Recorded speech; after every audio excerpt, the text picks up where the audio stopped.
शहादा शहरातील दोंडाच्या रोडवरील state bank ते पंचायत समिती कार्यालयादरम्यान सकाळी 11 वाजेच्या सुमारास एक मालवाहू ट्रक रस्त्यावरील खोल खड्ड्यात कोसळल्याची घटना घडली आहे।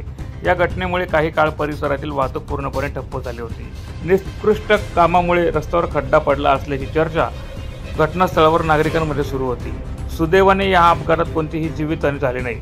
ट्रकमध्ये मोठ्या प्रमाणात खत भरलेले होते। रस्त्यांची अत्यंत खराब अवस्था आणि वाढते खड्डे हे या अपघाताचे प्रमुख कारण असल्याची प्राथमिक माहिती समोर आली आहे।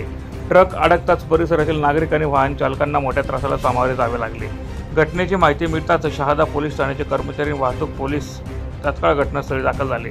क्रेन आणि जेसीबीच्या साहाय्याने ट्रकला बाहेर काढण्यात आले असून वाहतूक पुन्हा सुरळीत करण्यात आली आहे। या घटनेनंतर दोंडाच्या रस्त्यावरील दैनंदिन वाहतुकीस धोका पोहोचवणाऱ्या रस्त्याच्या स्थितीचा प्रश्न पुन्हा एकदा ऐरणीवर आला आहे।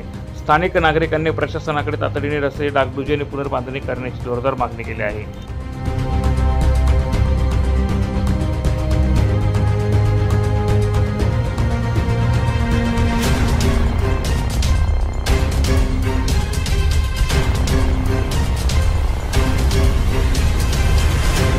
प्रतिनिधी प्रवीण चव्हाण, माझा महाराष्ट्र न्यूज, शहादा।